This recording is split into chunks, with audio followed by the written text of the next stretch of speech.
Hello and good morning, everybody. Welcome back again. My name is Michael. I apologize about not getting the video in yesterday morning. I had set my phone on the charger, but when I woke up, it was only at like 13%, so I couldn't do anything. So yeah, apologies about that, but here we are.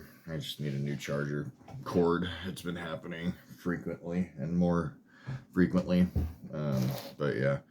So we are resuming from chapter 3 in the book of Joshua. I am in attempt to get to chapter 5.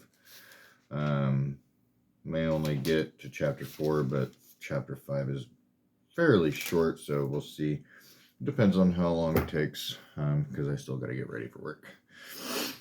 But anyways, yeah, so we're getting ready to cross over the Jordan. Joshua's taken over as pretty much mediator, as Moses was, between God and the people of Israel, and keeping them in the ways that God wants them, and the commandments, and all the statutes that God had put down for the people of Israel to live by, to give themselves a wonderful life. But as you will find out, and continue to find out, they are a very stubborn, stiff-necked people who, as like us, continuously come back and forth between being close to God and separating ourselves from God. But we'll go ahead and find all that out as we continue to read. So here we are in chapter 3 of the book of Joshua. Then Joshua arose early in the morning, and they set out from Shittim. And they came to the Jordan, he and all the people of Israel, and lodged there before they passed over. Shittim, secretly, Joshua, having learned an important lesson from his experience at Kadesh Barnea, which you can find in Numbers 13 through 14, concealed the spy mission even from the Israelites, so that if an unfavorable report was returned, the people would not be disheartened. So nobody knew that they were going out to do spy work again. He kept it hidden away because the last time they did it, everyone got all spooked. And yeah. And at the end of the 3 days, the officers went through the camp and commanded the people, as soon as you see the ark of the covenant of the Lord your God being carried by the Levitical priests, then you shall set out from your place and follow it. Tutu, the king of Jericho, the local chief of the city-state of Jericho, not a ruler of an extensive area, and then Rahab's actions, though not in conformity with the scriptural prohibition against lying, where evidence that she believed the God of Israel was the true God, the Bible commends her faith, not her lying. God's grace is remarkably demonstrated in giving her faith, sparing her, and including her in the messianic line. Let's see. Yet there shall be a distance between you and it, about 2,000 cubits in length. Do not come near it, in order that you may know the way you shall go, for you have not passed this way before. Then Joshua said to the people, consecrate yourselves, for tomorrow the Lord will do wonders among you. And Joshua said to the priests, take up the ark of the covenant and pass on before the people. So they took up the ark of the covenant and went before the people.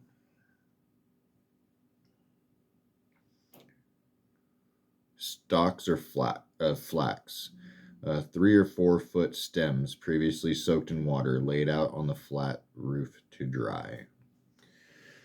The Lord said to Joshua, today I will begin to exalt you in the sight of all Israel, that they may know that as I was with Moses, so I will be with you.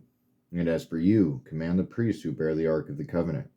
When you come to the brinks of the water of the Jordan, you shall stand still in the Jordan. And Joshua said to the people of Israel, come here and listen to the words of the Lord your God.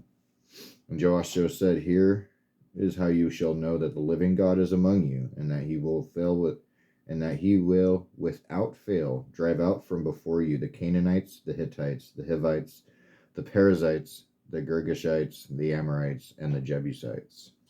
Behold, the ark of the covenant of the Lord of all the earth is passing over before you into the Jordan.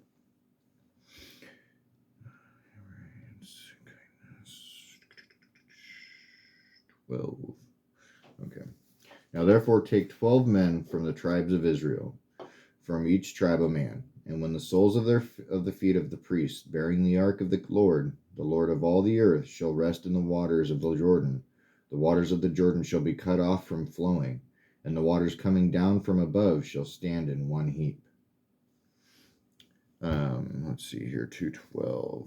So steadfast loyalty here between human beings, though usually between God and Israel.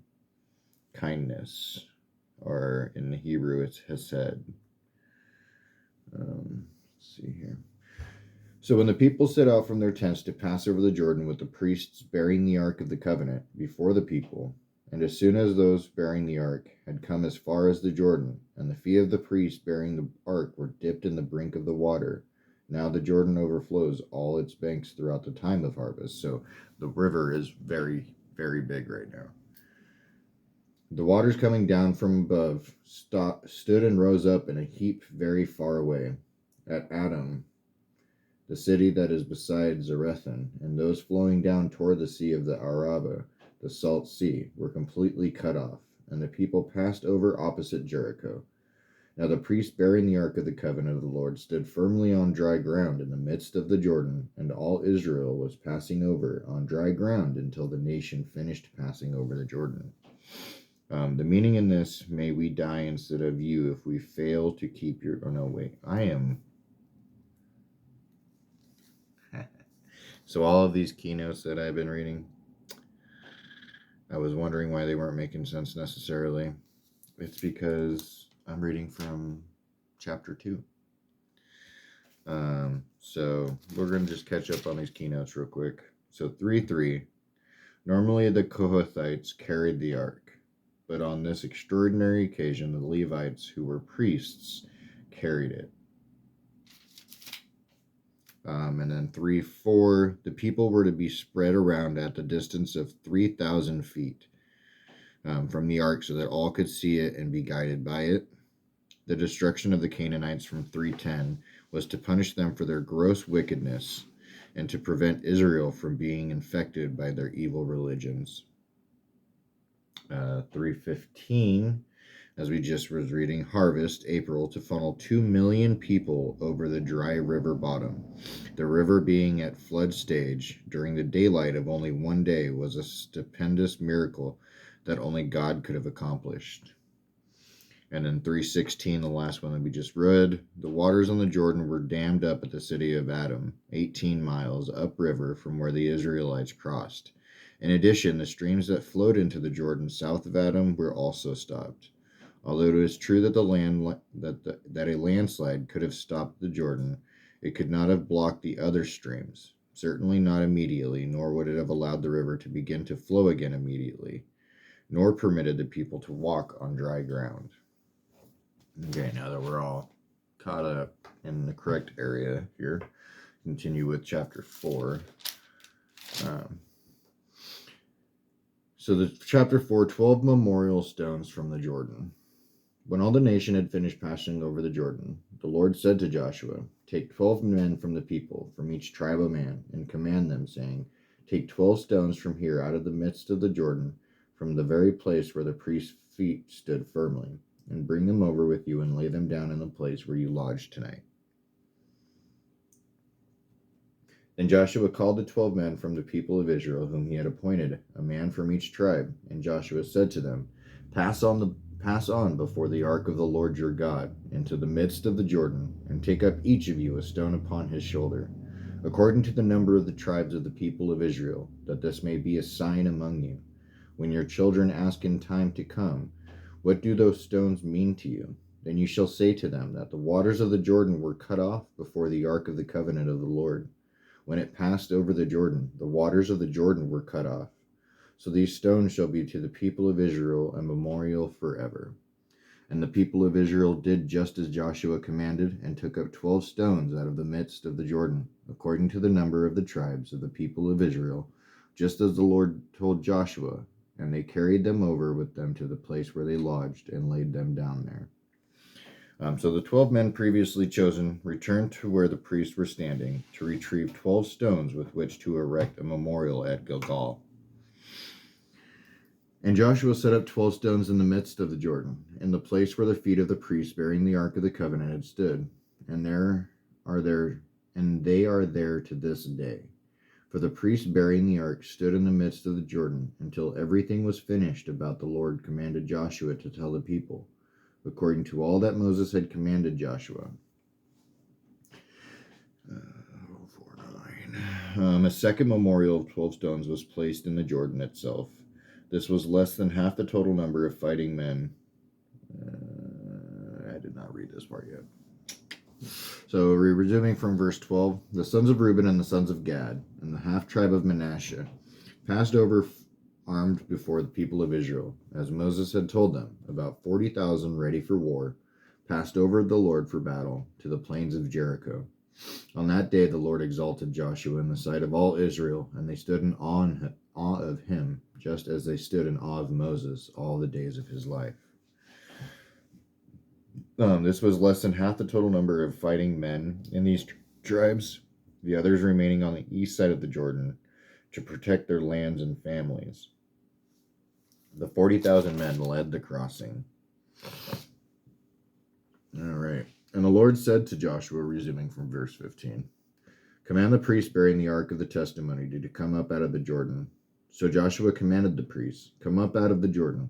And when the priests bearing the ark of the covenant of the Lord came up from the midst of the Jordan, and the soles of their priests' feet were lifted up on dry ground, the waters of the Jordan returned to their place and overflowed all its banks as before.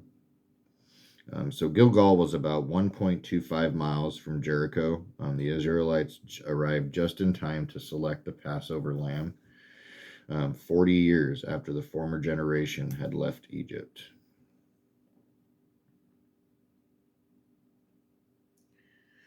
And verse 19, resuming, the people came out. Oh, sorry, this is what I just read. My apologies, I'm getting ahead of myself. And the people came out of the Jordan on the 10th of the first month, and they encamped at Gilgal on the east border of Jericho. And those 12 stones which they took out of the Jordan, Joshua set up at Gilgal. And he said to the people of Israel, when your children ask their fathers in times to come, what do these stones mean? Then you shall let your children know Israel passed over this Jordan and on dry ground. For the Lord your God dried up the waters of the Jordan for you until you passed over, as the Lord your God did to the Red Sea, which he dried up for us until we passed over, so that all the peoples of the earth may know that the hand of the Lord is mighty, that you may fear the Lord your God forever. All right, that does seem like actually a good spot to stop this morning, as this took a little bit longer than I had anticipated. But a wonderful read, always a great read. Always enjoy getting into this in the morning with you all. I do thank you very much for joining me. I do have to get ready for work though, so continue to stay in the Word, study the Word. A lot of great information of His promises here, just continuing to flow through the people of Israel.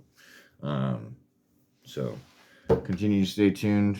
I appreciate all of you. I love all of you. I hope you have a blessed day. And I will see you tomorrow.